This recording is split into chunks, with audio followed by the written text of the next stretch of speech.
سمندر کی شہزادی اور کھویا ہوا موتی۔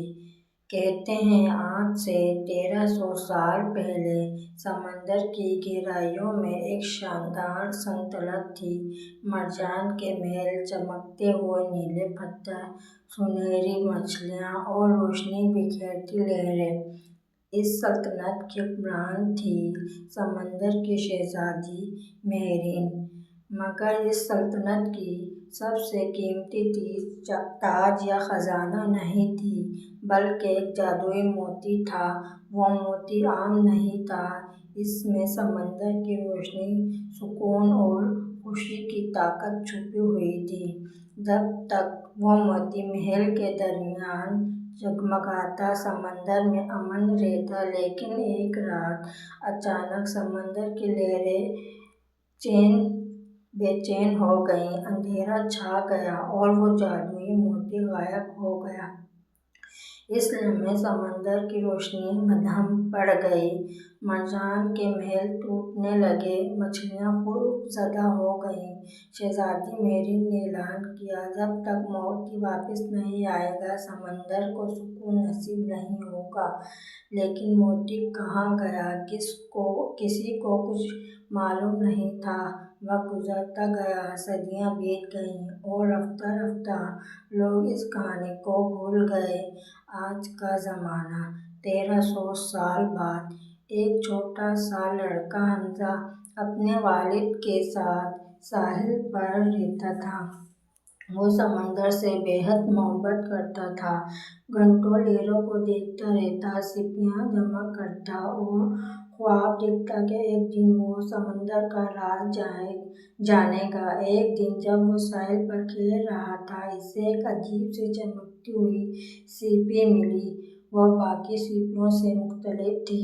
جیسے اس نے اسے ہاتھ میں لیا، سیپی ہلکی سی گرم ہو گئی۔ حمزہ چونک گیا۔ اچانک سمندر کی لہروں میں ہلچل ہوئی اور پانی کے بیچ سے ایک نرم نیلی روشنی ابھری۔ حمزہ پیچھے ہٹ گیا۔ پانی میں سے ایک حسین لڑکی نمودار ہوئی۔ اس کے بال لہروں جیسے، آنکھیں سمندر جیسی گہری اور لباس نیلے مرجان سے بنا ہوا تھا۔ وہ تھی سمندر کی شہزادی مہرین۔ حمزہ حیران رہ گیا۔ آپ کون ہیں؟ شہزادی نے دھیمی آواز میں کہا۔ میں اس سمندر کی محافظ ہوں اور تم وہ ہو جس نے مجھے جگایا ہے۔ حمزہ گھبرا گیا۔ میں نے کیا کیا؟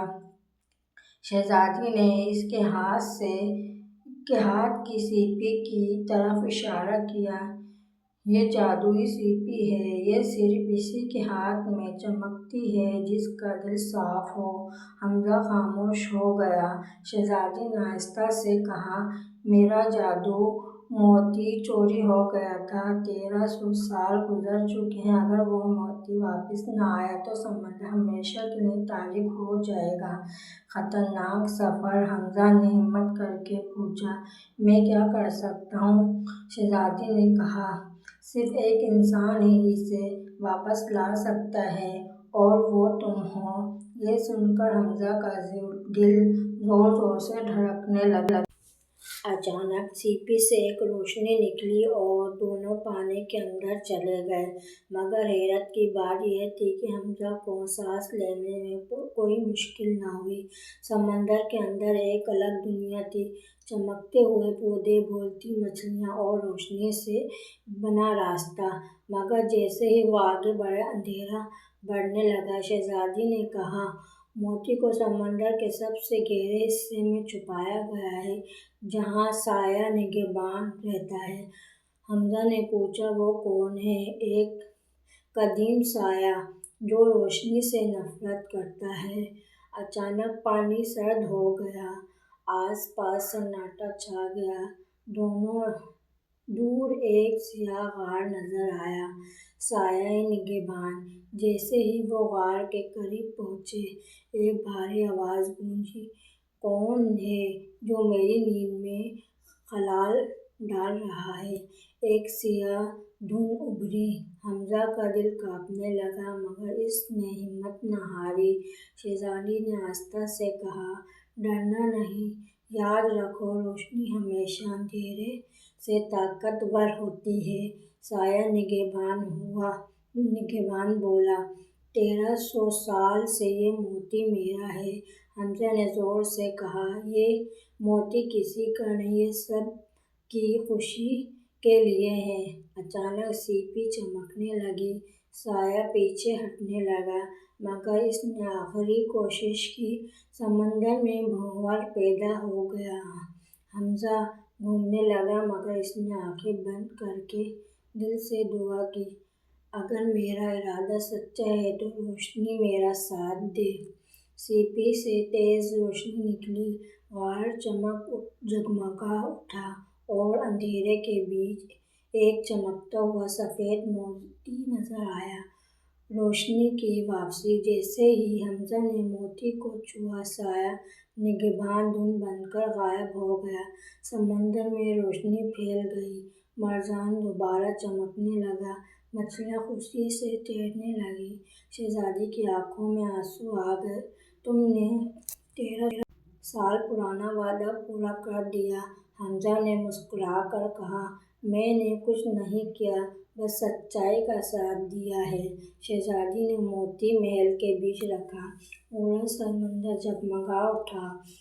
الوداع، شہزادی نے کہا، اب تمہیں واپس جانا ہوگا، تمہاری دنیا تمہارا انتظار کر رہی ہے۔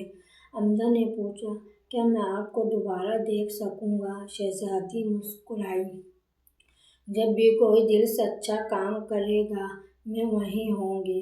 روشنی پھیلی اور حمزہ ساحل پر کھڑا تھا، سب کچھ جیسے خواب ہو، مگر اس کے ہاتھ میں وہی چمکتی سیپی موجود تھی۔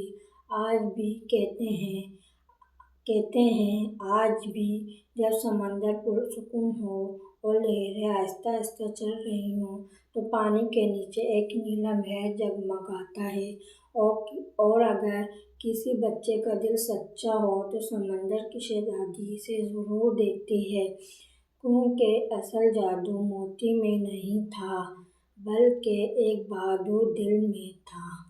شکریہ۔